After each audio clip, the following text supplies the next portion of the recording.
Hi, my name is Elizabeth Peters. I'm a registered dental hygienist, yoga teacher, and aspiring health and wellness coach in lifestyle medicine. The year I went vegan is full whole food plant-based is in 2009 when I met my husband Mark. But my journey really started when I was in third grade.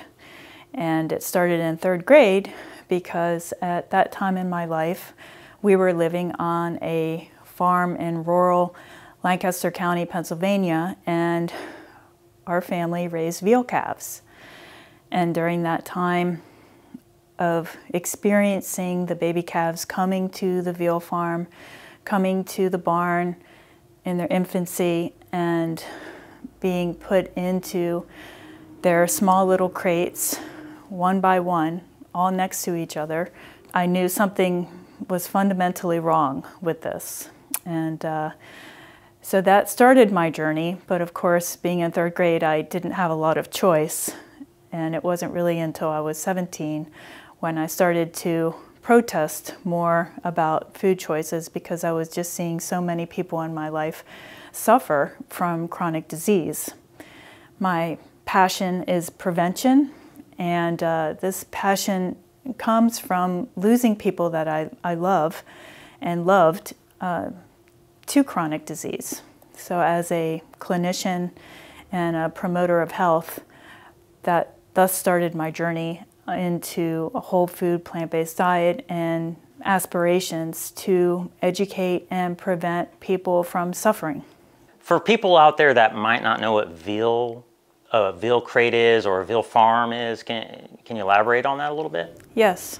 Veal farming is basically baby calves that have been bred by their mother cows, and then they are taken away from their mothers in infancy, days after their birth, and they're put into small wooden crates. This is what we had on the farm where I lived.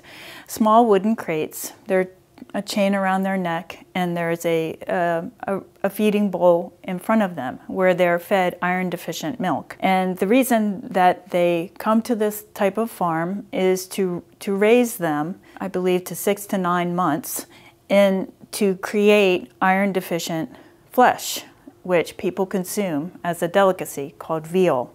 Actually, what these baby calves are, they're baby calves and they're coming to a farm where they're being fed this milk. We raise them, and then a big truck comes and takes them away.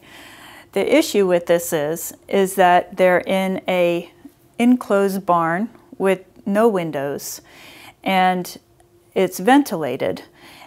But when I was a kid and the baby calves would come in to the barn, be put in there, of course they're very sweet, and at that time my father would allow me to go in and pet the baby calves, and they would suck on your hand, and they were so sweet, and they were babies. But after that point, my father would not allow me anymore into the barn.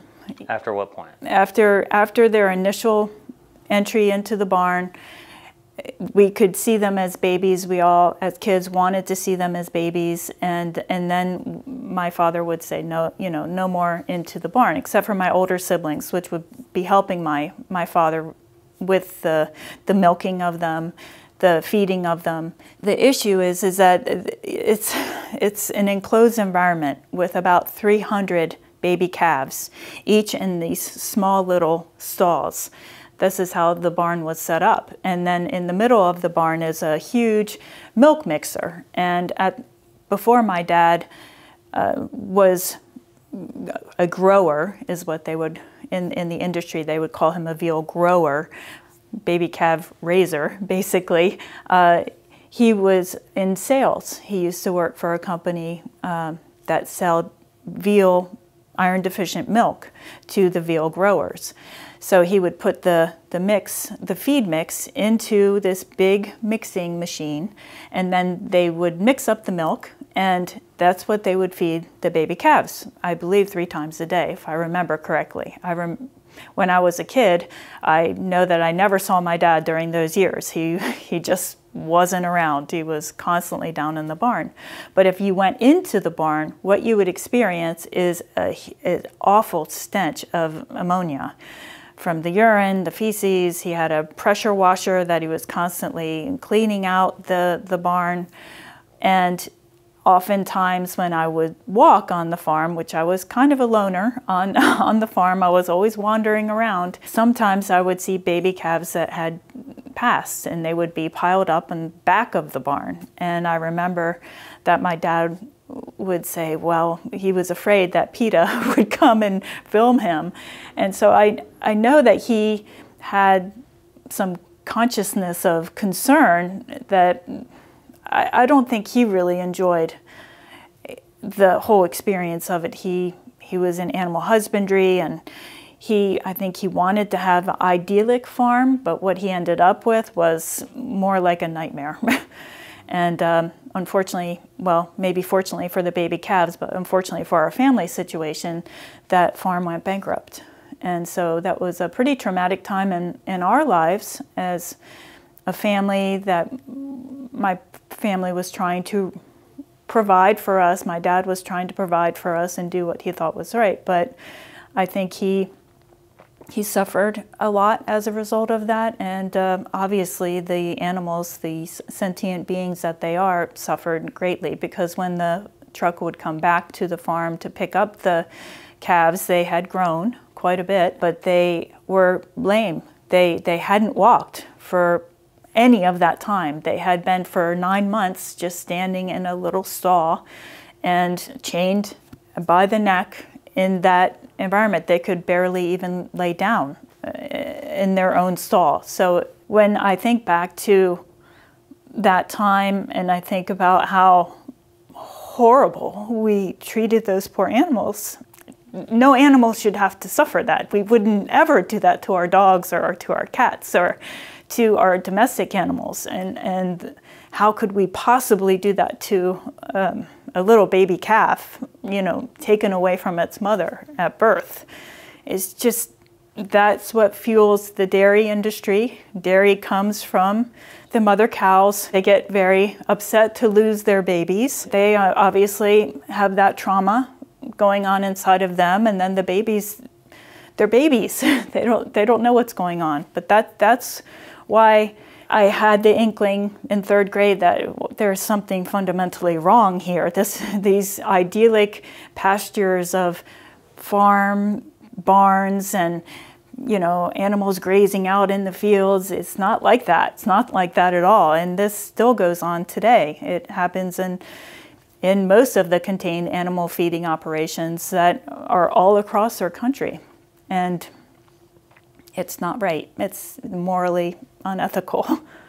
Did you experience the calves reacting to this in any way? Like, were they trying to get out? Were they crying in any way? Yeah, they absolutely were very vocal, and you could tell that they didn't like being on a chain. They would pull back from the chain. It was the most unnatural environment that you could possibly put a sentient being in. Where was he getting? Did he breed them on his own, or no? They come from dairy farms. Yeah. And why were they intentionally iron deficient? Intentionally iron deficient milk is to produce the light colored flesh of that's characteristically veal, and that is a delicacy in many places in the world, even today, unfortunately. I think there's much less of it. It occurs to me that there's much less of it because I'm not exposed to it anymore as I was in the past, especially since I've been on a whole food plant-based diet like fully since I was, well, since 2009. In 3rd grade, what did you ultimately end up doing? I didn't have a lot of choice. I think I disassociated from the experience. 3 meals a day, you know, my mother is giving me, here's your food for dinner. I remember my older brother at one point, he was raising a calf. He was in FFA, so he was raising one of the calves independently. And I remember they called him Hamburger. That was the name of the calf that he was raising. Later, after he had been sold at the auction, they put Hamburger in the freezer, and that's what we were getting fed. And I think I just was so caught up in that, this is what we do. Oh, okay, this is what we do. But it wasn't until later, in more reflection of the actual experience, like at the time, I think, yeah, there's something wrong here. I didn't protest it because you just do what your parents tell you. That's what you do. Here's your food. Your mother made you a dinner, so you eat it. You don't, protest. But when I was 17 and I saw my family members, my grandparents, my grandmother get ill, with chronic disease, heart disease and cancer and other types of illnesses, I started voraciously reading, and what it came to me was that, if you're on a vegetarian or a vegan or more plant-based diet, you decrease the risk of those diseases. And so 17 you read? 17. Well, where did you read this? I think I was reading it in if I remember correctly, I was reading a book called like the T Factor diet, or my mom had other types of diet books around, like the South Beach diet, and I just was, reflecting on that. Why is everybody getting so sick? Why are people in the hospital, and why did Grandpa have to die? And what caused this? And I just was trying to get informed. I wasn't into social media at that time. Of course, I was 1990. So it wasn't like I had access to a phone and I was just Googling everything. I mean, kids are so lucky today that they have access to everything. At that time, I was doing what I could. And when I was going to the hospital and seeing the pamphlets and they were making the diet recommendations, like cholesterol, reducing your cholesterol. Well, where's cholesterol come from? And then, doing little digs here and there to try to inform myself on how I can protect myself and prevent going through what they went through and the suffering of that. In third grade, you essentially started empathizing maybe with all this? When I was in third grade, I was very much on my own. And I would say that I absolutely had empathy for the animals, but it was more, I would say there was like a disassociation from the reality of it. Because I was hidden from, I remember going down to the barn and smelling the stench and never seeing my dad. So I was always with the dog, walking in the fields, walking around the farm. It was a big plot of land that we were on. And I was in nature. I think I disassociated from the reality of what was going on in that barn. I knew it when the big truck came. I could watch from a distance, but my father was very clear, you need to stay away. And so I stayed away like a good little girl. You stay away. But I could see that the calves trying to get onto the truck had trouble walking, and they had these electric prodders, and they would prod the calves to get them up there. And then the truck would be packed like sardines, and into this truck, all these calves go into this truck, and away they went. I knew that was going on. I didn't like it. I would say I was 1% vegetarian then, but I didn't have a choice, or at least I didn't think I had a choice. I could have protested more, but it wasn't until I was 17 where I started to protest a lot more. And that was as a result of being subjected to people being ill. And not so much my consciousness of the barn or making the connection with the dairy and with the baby calves. I think it was more, I loved my family, and to see people that I love suffer, it just really got to my heart. And really, I was fully informed when I met my husband. Thank goodness. He was a gift and wealth of information, and I could put two and two together, which I feel sad about. But when you're going through life and you're surviving and you're getting your education and you're serving patients as a clinician and you're busy, just trying to survive and make day to day and make something out of yourself in your early 20s, you're not really looking back so much, although you realize later that yeah, that was probably a trauma. And yeah, those times were troubling. I think I held a lot of that in, and it came out later. It definitely unfolded in a way that at 17, I protested a lot. I protested more than the average person, I think, would have, and I went to extremes to the point where I just was stopped eating, which that was not healthful. It sounds like when you were in third grade, that kind of is when the seed got planted. Sounds like you were vegan forward in third grade. You know, that's when you became vegan forward, and that ethical component was planted. And then 17, the health component, and then you met your husband, and then it all came together, right? Yes, yeah. That's exactly right. But now you said when you were 17, you started to protest in a sense. Yes, I was angry when I started to realize that you know, just don't put those kinds of foods like animal products in your mouth, and hopefully that you can reduce your risk. I mean, at that point I was quite young, and I didn't have all of the knowledge that I have today. I was struggling because I didn't get the support at home to fully embrace that lifestyle.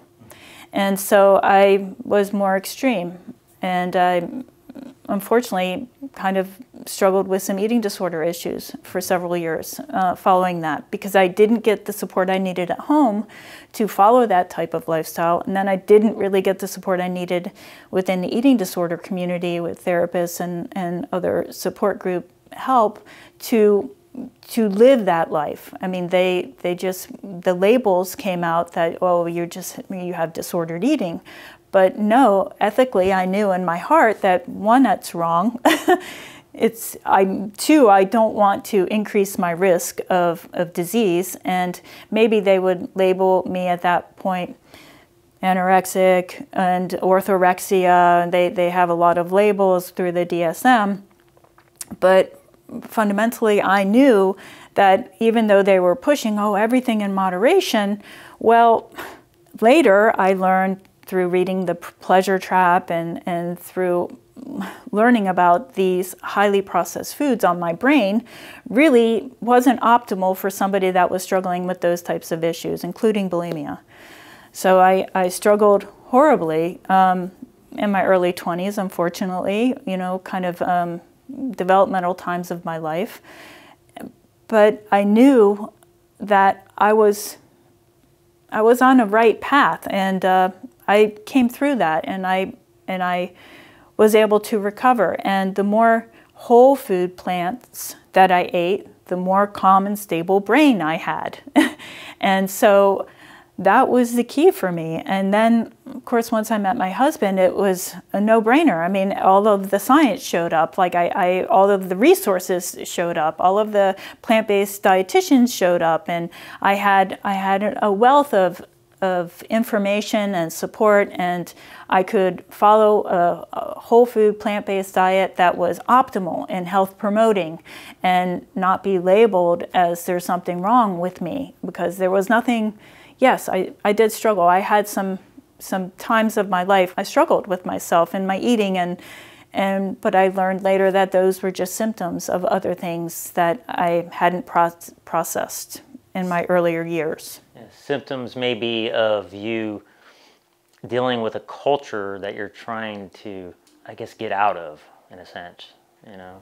Yes. Maybe, for lack of better words. Did your husband just present all of this information to you? Was there something like specific catalyst, or was it just everything that he did? Well, we met at a wedding of a friend, and we were the two only single vegan people there at this wedding. And when I met Mark, and when we started to talk, and we started to talk more, and he shared his stories of growing up, and how he came to be vegan in his way, I could reflect back, oh, well, when I was in third grade, this happened.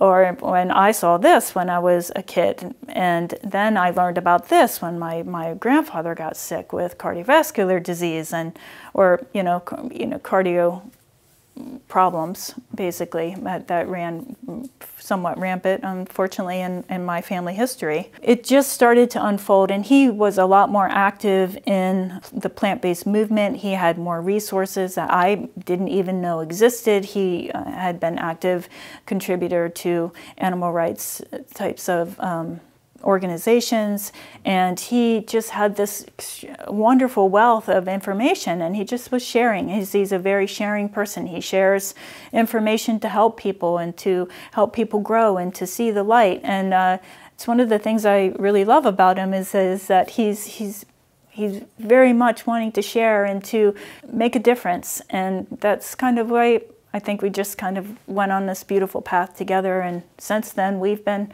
pretty active on our paths to make a difference for the environment, make a difference for the animals, make a difference for people's health, and that's what we're really passionate about now. For clarification, were you already vegan when you met him?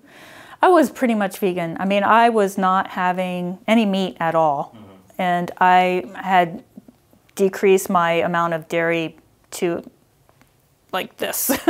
I was still having an occasional yogurt. I mean, that was one thing when you're healing from an eating disorder, when you've had some struggles with food, that they're always pushing you to not exclude anything.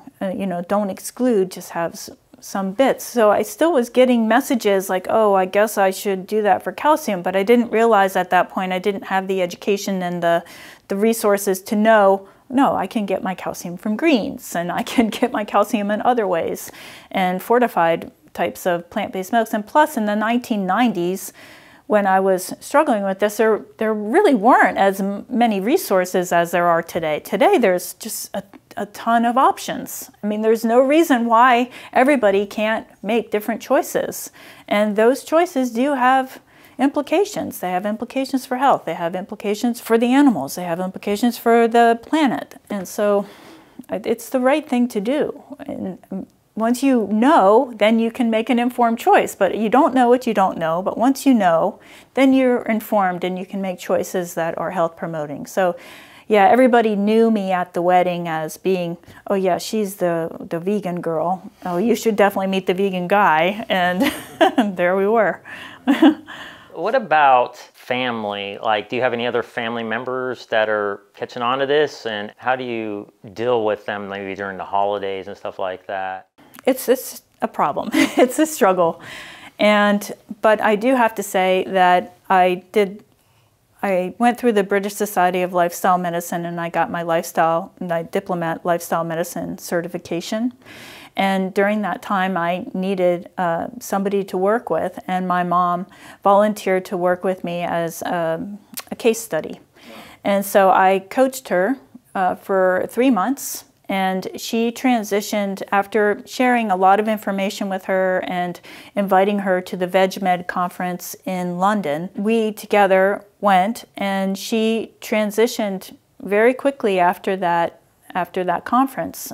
Dr. Greger was there. We had a lot of really powerful speakers in that conference. It was 3 days, and it was such a wealth of information, and she's a registered nurse. And so she herself started to digest all of that information, and I helped her along the way for 3 months after that. And we had appointments with her cardiologist beforehand.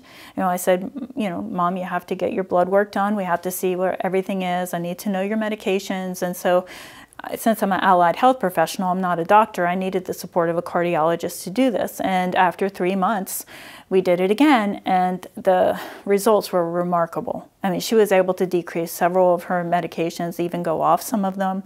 She lost several pounds. She's still to this day on a plant-based diet. And the last time I saw her during the Thanksgiving holidays, she's very steadfast on it, and she's doing really well. So I'm really proud. I made a difference in one person's life, and my goal is to make a huge difference in many people's lives that don't want to have to be so attached to the pharmaceuticals, that you can make lifestyle choices that are health promoting, and change your lifestyle and be free of that trap of chronic disease.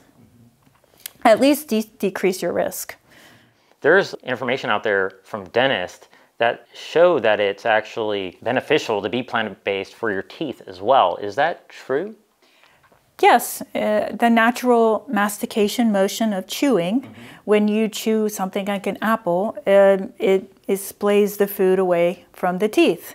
If you're chewing a highly processed food that can stick onto the teeth, well, obviously that's not beneficial. When you have food stuck kind of at the gum line or in between teeth, bread types of foods, not complex carbohydrates, but more highly processed foods, those foods tend to be a little bit stickier. And you think, well, sugar, of course, you know, highly processed candies and things like that, they get stuck onto the teeth. And when bacteria and sugar, especially if you have the type of bacteria that happens to like sugar, like Streptococcus mutans, they go crazy in the mouth, and they digest the sugar in your diet, and then they defecate on your teeth, which is not optimal. The pH is very high, it's very acidic, and it can cause inflammation of the gums if it's left next to the gums, and it can also cause the lesions on the teeth called carious lesions or cavities. Eating more whole foods that have a lot of fiber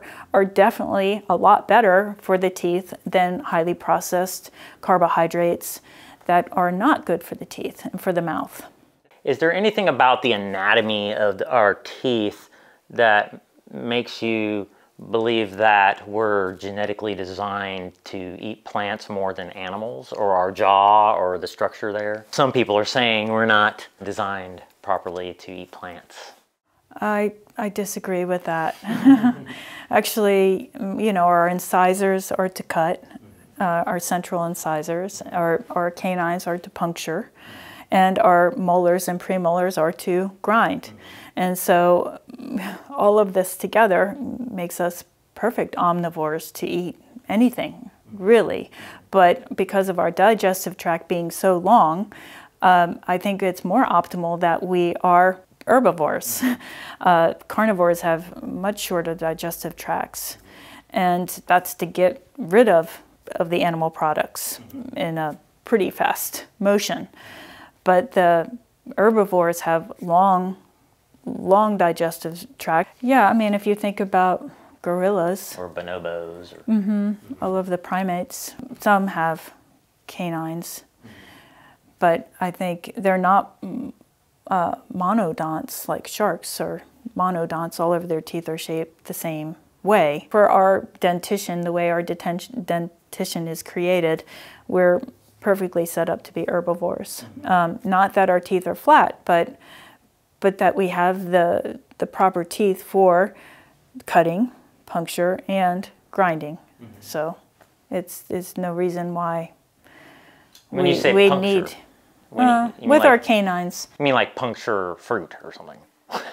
Yeah, or whatever. No, definitely not canines like you would see on a lion. I mean, that's flesh-eating canines. Our canines are more conical, and they're more for like puncturing the fruit, vegetables, whereas whole grains. We as human beings, you don't see an animal on the side of the road and salivate and want to bite into that. Our food system is very sterile. It doesn't expose you to the reality of what animal agriculture does to these animals, how they're killed, how they're de-skinned, how they're just packaged up in a nice little neat styrofoam package and put into the grocery store. You're not exposed to that. If you saw a dead animal, at least for me, I certainly wouldn't salivate and think, oh, there's dinner.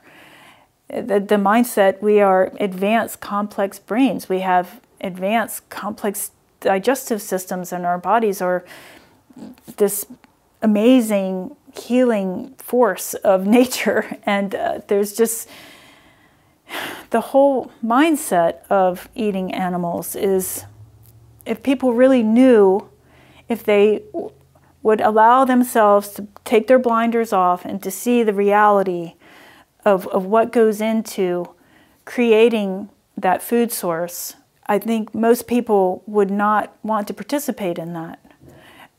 It's not good for the animals, it's not good for the environment, and it's definitely not good for the poor workers that have to kill these animals. They suffer all kinds of trauma. I've read The World Peace Diet by Will Tuttle, and I was flabbergasted to learn how the immigrants and the workers are treated. And it's just cruel. I personally could not hurt a sentient being, any animal like that. What kind of foods do you like? Me? Yeah, what kind of foods do you eat on a regular basis? We had a pretty amazing breakfast this morning. Is that a typical one? That was a pretty big breakfast for me, but typically my life looks like, unfortunately, I still love my coffee in the morning, so I still have a cup of coffee in the morning. But about midday, after I've walked the dogs and come back, I'll have some steamed vegetables or a big kale salad with a lot of vegetables, a lot of different colors and citrus and all kinds of different vegetables and legumes. Sometimes I'll even put whole grain quinoa or millet into it, and I will have that as my midday,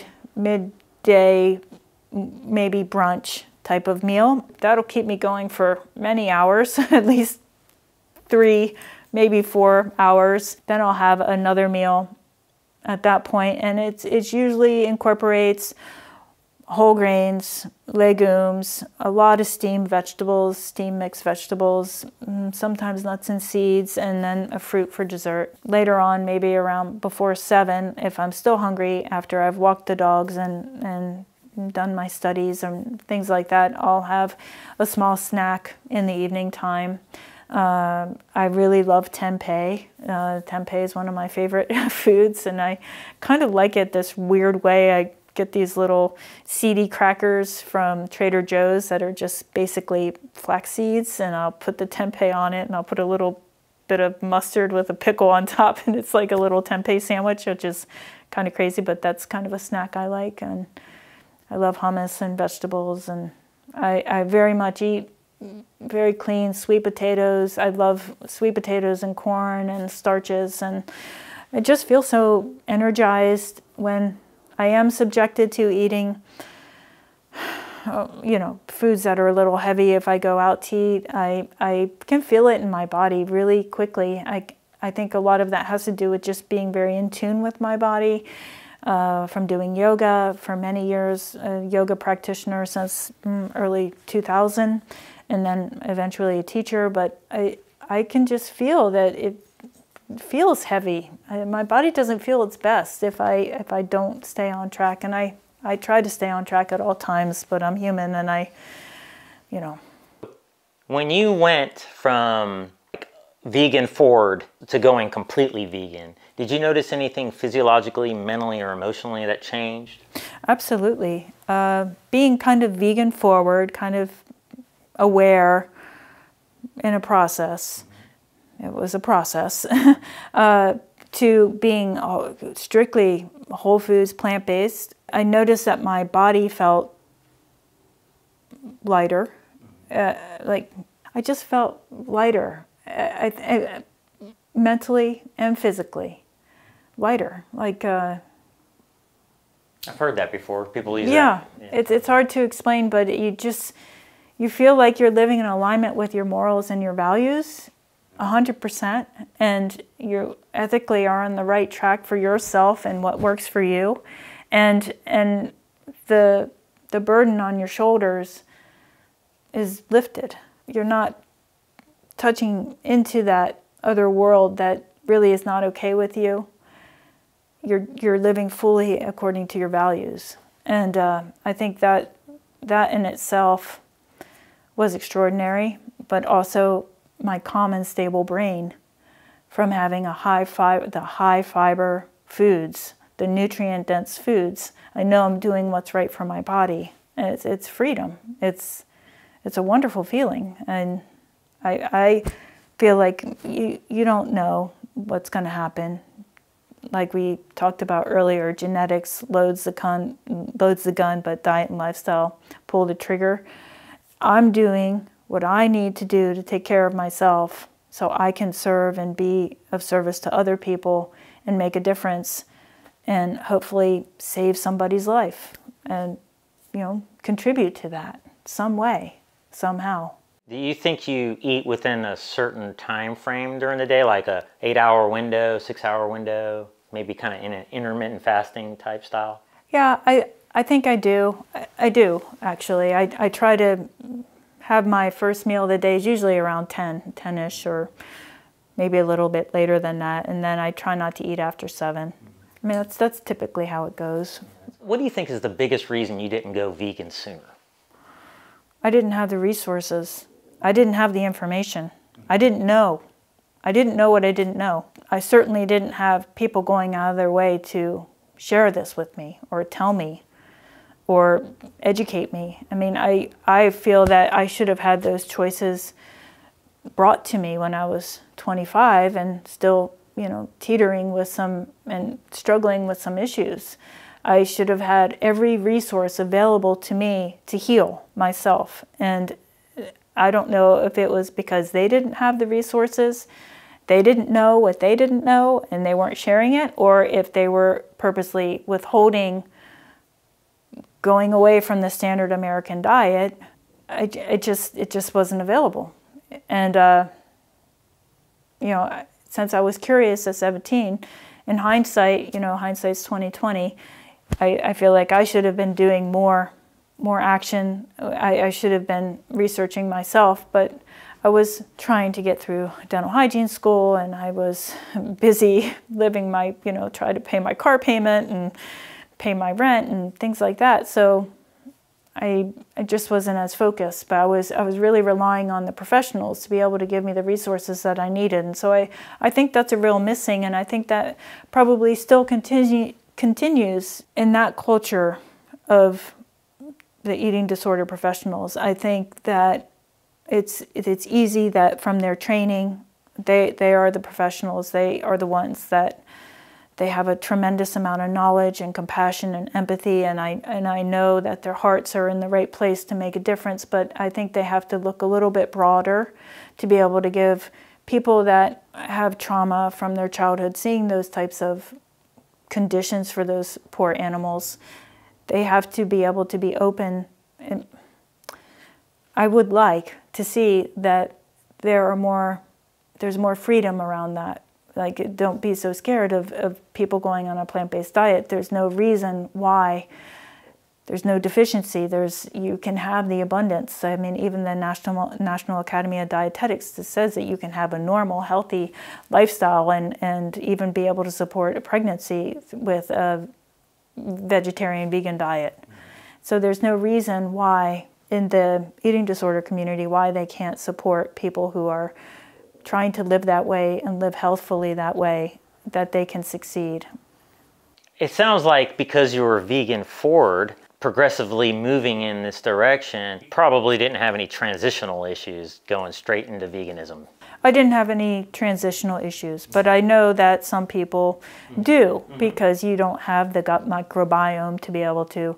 It's a transition. You're basically changing out your bacteria and then trying to, with the help of probiotics and things like that, which was pretty heavily prevalent in my last lifestyle medicine conference in London. They were really talking about the gut microbiome and how it's so essential to good health. So I think if people are 3 times a day with a fork eating, you know, meat, dairy, eggs, and then they're transitioning to more high fiber, well, of course there's a transition time for that.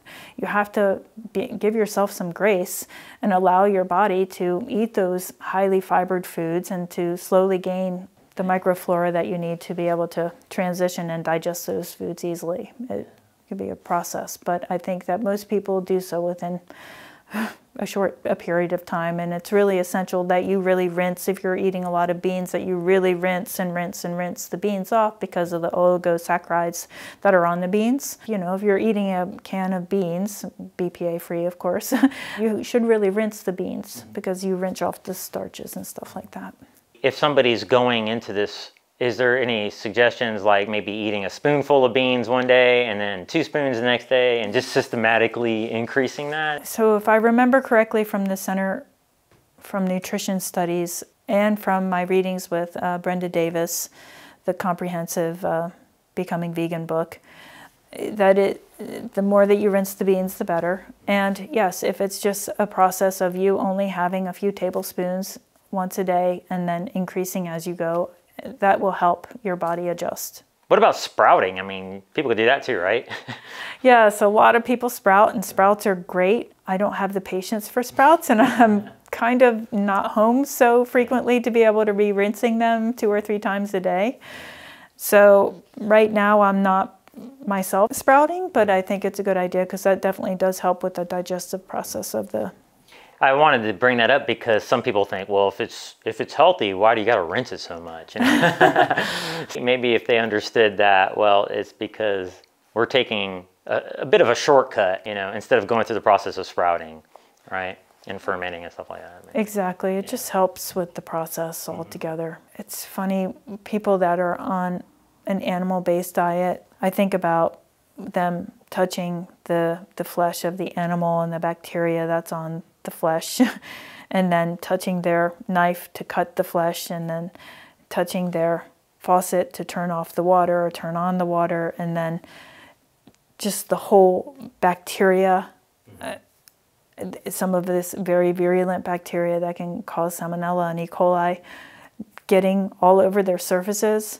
Beans, legumes, rinsing them off is a piece of cake compared to what you have to do with Clorox and everything else to kill those bacteria.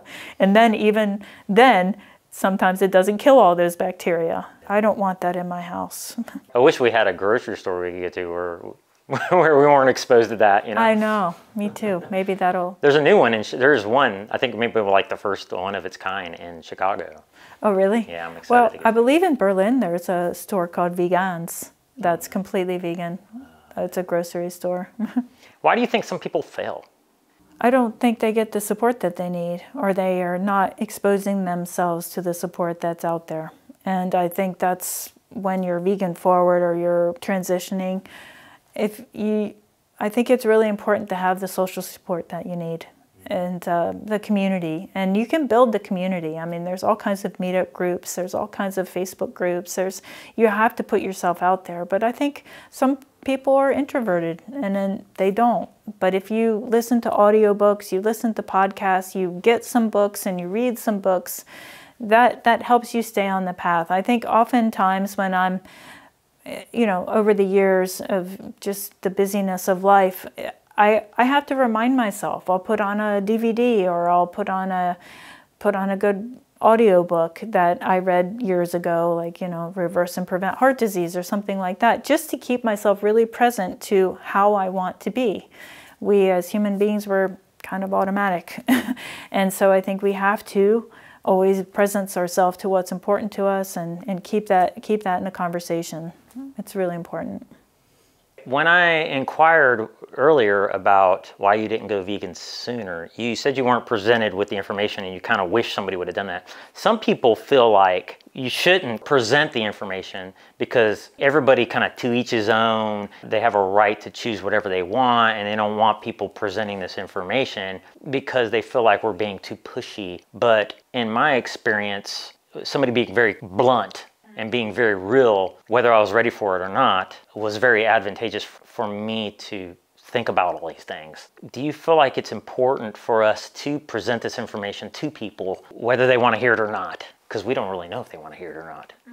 I think absolutely they should know that it exists, that this information, absolutely they should know that it exists, and that if they choose to look at it, that they know it exists. But if they don't know, like for instance, I've seen lots of patients over the years, thousands of patients over the years that are on all kinds of cardiac meds and diabetic and on all these medications. And over my last 12 plus years, I've been more sharing with my patients. Like, I don't know if you heard of this book, but I know through my education and through my learning and through my personal growth that it is possible that you could shift just different lifestyle habits and different food choices, and it could benefit your health. It could benefit your condition. And I know your doctor might not know about this because not every doctor gets this kind of education or knows this, but this is something that if you're interested, this is possible. This is available for you. Yes, I think there is value to share it in a way that's, here it is. But I also think that sometimes patients, if you just give them the tools or share the tools with them, they'll take it on their own. So I see value in both processes of trying to get information to people. When you say both, you mean like? With like, here it is. Like this actually is true. You can prevent and reverse your heart disease. It's been studied over and over again, and Dean Ornish is one of the pioneers of this, and it's been shown to be done. And this is available for you if you need it. And then the other is kind of the more gentle, like chairside manner. You know, if you want to consider this, this is available to you. So I think there's, I guess when I'm saying both, yeah, you can be a little bit more strong and a little bit more like, consider this, please, for your health's sake. Or you could kind of go the more, I have heard, like, you know, the more gentle way. Yeah, it's tough, but I think the way that you mentioned about the greatest speech ever, I haven't seen that yet, but I think that those kinds of mediums really wake you up. I mean, like Forks Over Knives and Game Changers, and if you just watch that, it can open your eyes. But there's so many people that were like, no, I don't want to know, I don't want to know. I'm like, how could you not want to know how you can live a healthier life and live maybe a longer life without needing pharmaceuticals or open heart surgery? I mean, how could you not want to know about that? Do you ever get on the ethical bandwagon? How could you not want to know about the animals you're hurting? Oh, exactly. Well, I think the best methodology for me is to share from my personal experience. Even if I can just share a tidbit, a nugget of information that they're willing to hear, I think it at least is something. I have to say, I would say in my experience of living, I've been more introverted and my husband's more extroverted, so we're a good match that way. And it's taken me a lot to come out and share authentically, you know, what that was like and what my path has been and things like that.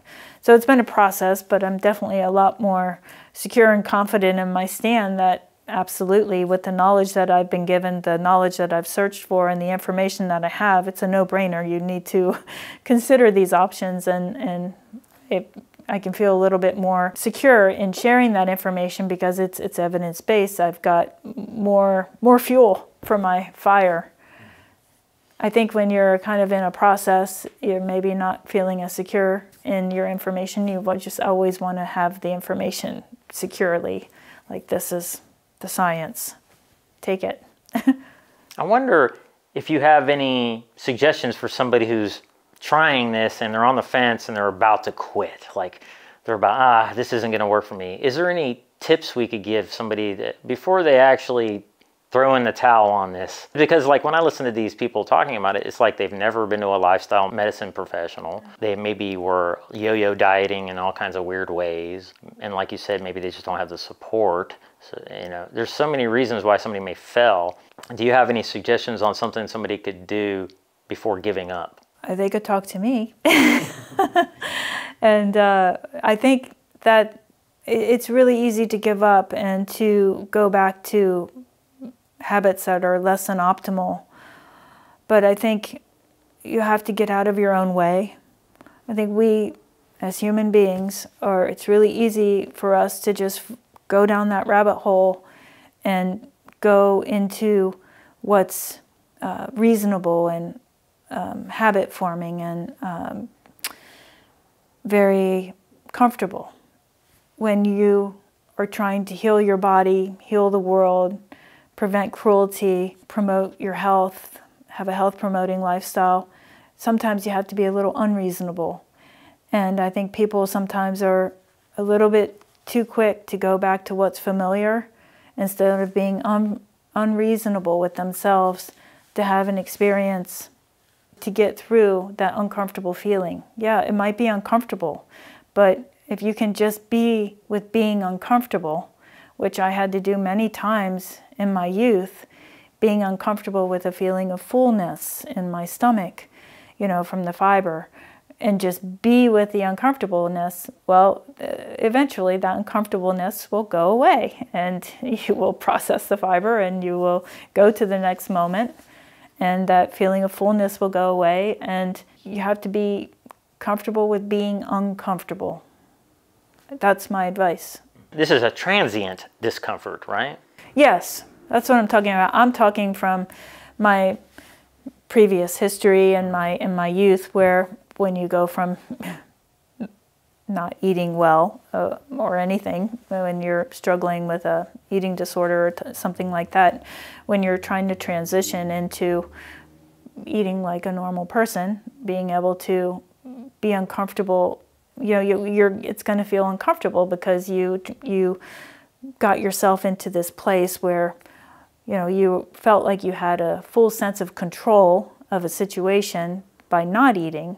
And then when you allow yourself to eat, well, that's a transition. So I think oftentimes people go into, well, I was eating meat and I was eating dairy and I was eating, you know, sugary donuts, and then you're not eating that. Well, your brain is still firing and telling you, oh, well, we're going to eat this. I want to eat that. I see it on the ad on the TV, and you get totally triggered into that. But that's a time of being uncomfortable. You have to be uncomfortable seeing it, realizing your brain is firing. You're maybe even getting the cravings for those types of foods. But if you can go through that uncomfortable emotion, that will go away. But there's just a little phase of being uncomfortable. And these highly processed foods, they are addictive. I know there's some controversy on that, but absolutely, these highly processed foods and these, unfortunately, I had to say that these companies that create these highly processed foods really don't care about your health. They really care about making money.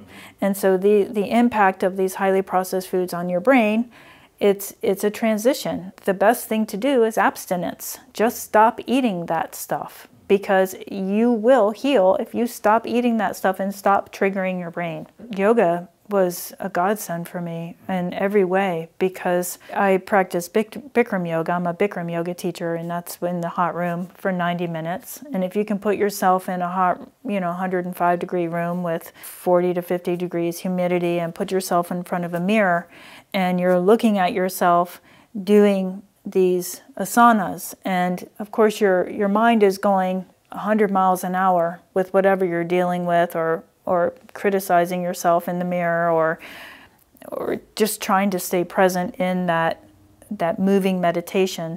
You see your mind where it's going. You see your reactions, and you are being in these asanas for 90 minutes in that room.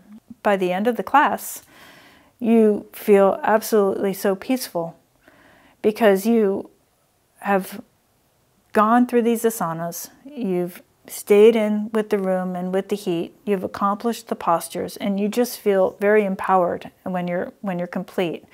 I think if you can bring that peacefulness into your life outside of the yoga room, when you're not practicing yoga, and see that you're constantly being hit, there's something coming at you in every moment. Maybe it's an ad on the TV, or maybe you hear something on the radio, or you walk into a hardware store to get a bolt, and then you're being subjected to all this candy and all this junk food right in front of you. If you can just see that and say, okay, that's there, next moment, and that's where you bring the mindfulness and the presence of mind and being into your life, you can overcome the little voice in your head saying, oh, I just really wish I could have that Dairy Queen Frosty, or I really wish I could stop at McDonald's and get this Big Mac and blah, blah, blah. You have to be present to that. It takes work. You have to bring mindfulness to your life. And so I can help people do that.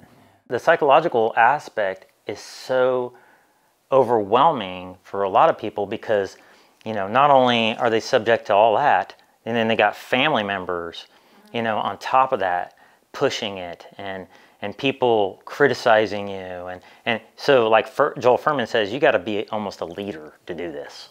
You do. I'm very aware that I'm probably going to be the odd person out all the time.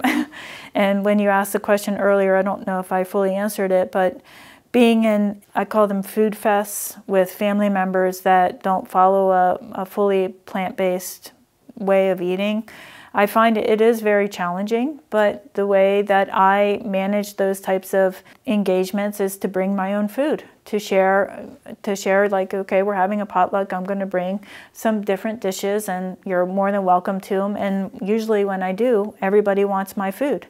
You know, it's different. It's not the same old, it's not a turkey sitting in the middle of the table that has zero taste. You have to put a ton of gravy on it to get any taste from it. I mean, it's just disgusting. My meals are very colorful and they're lively and full of hydration and water and just wonderful nutrient-dense foods that are health promoting. And usually my food gets eaten first.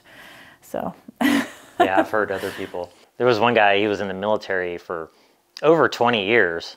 And he was trying everything he could to get them to offer more plant-based stuff. And sometimes if he got to the cafeteria late, everybody else ate it before he even had a chance. That's funny because my husband has a story too. When he was in the Air Force, that he would make sure that there was peanut butter in the cafeteria, and then he would come in to have his meal and the peanut butter would be gone. Somebody would have eaten all the peanut butter. Yeah. Do you have any kind of quotes that that kind of resonate with some of the things we've been talking about, or that are some of your favorites maybe that you like to share? I think my favorite quote is "Be the change you wish to see in the world," the Gandhi quote. And I try to live that way. Living that way by not coloring my hair anymore. I'd really love more women to feel secure in their own aging process and not let ageism get in the way of being naturally beautiful as you age. And I live that way. I be the change. I do everything in my power to be what I want to see in the world, and that is for people to not eat animals anymore, to not eat animals and to not abuse them, and to live healthier lifestyles and reduce their risk of chronic disease. That's what I'm mostly really passionate about. Do you think we'll ever see a vegan world? I do think that it's catching on. In my lifetime, I hope so. I definitely hope so. I think that it's possible. Everything's possible. It only takes one voice to make a difference. And I think the more people know, the more they can make choices that are better for everybody and the planet, and definitely for the animals. Is there anything that we didn't cover that you would like to get out there? Being vulnerable, allowing yourself to share what you've actually experienced in your life, and to not be judged because of what you've shared. I think we need more authenticity in the world. And so, yeah, I shared earlier about struggles I had, between 17 and 25. And, it takes courage to share authentically about what you've been through. And I always have a little bit of fear that, people are going to judge me or say, oh, well, look at the problems she had, or things like that. And I think I'd like to make a request that people just step back, and instead of going quickly to a judging mode, to actually going into a compassionate mode or empathetic mode, that we all have stuff. We've all had struggles. We've all gone through a process. And I think that we all need to share a little bit of love and compassion for every human being that crosses our path. Now, are your dogs plant-based? They are. Yes, they are. They're omnivores, and they eat anything. They do. We've tried different types of plant-based foods. They've tried V-Dog, they've gone to Natural Balance, and now we're feeding them Wild Earth. They really like that brand quite a bit. Yeah, they're very happy, active dogs. How old are they? They're 7 and 5. Mm-hmm. And have they been plant-based the whole time? Prince definitely has, the smaller one. Zoya, the husky, we rescued her when she was already 2, so we don't know. But she'll eat anything. She even likes cicadas. she'll find the cicadas and eat those. So she's not entirely plant-based. Yeah, she has her own, her little foraging way of being. So I think, she's not as conditioned as here comes as one maybe Prince is. Right Yeah. Now. You want to introduce her real quick? Hi, come here, Prince. This is Prince. He's a rescue dog from Panama City, Panama. He's our little buddy, and he's a good dog. We love him. It's my understanding you're also an aspiring, like a health coach, right? A health and wellness coach. Yeah. Health and well-being coach, actually. And you've already got some pretty impressive credentials, and you're working on getting some more. Share a little bit about that. Yeah, so I'm currently going to school to get my master's in public health at Loma Linda University. And I am in a certification program called Well Coaches to become a health and well-being coach. I am a diplomat certified in lifestyle medicine practitioner.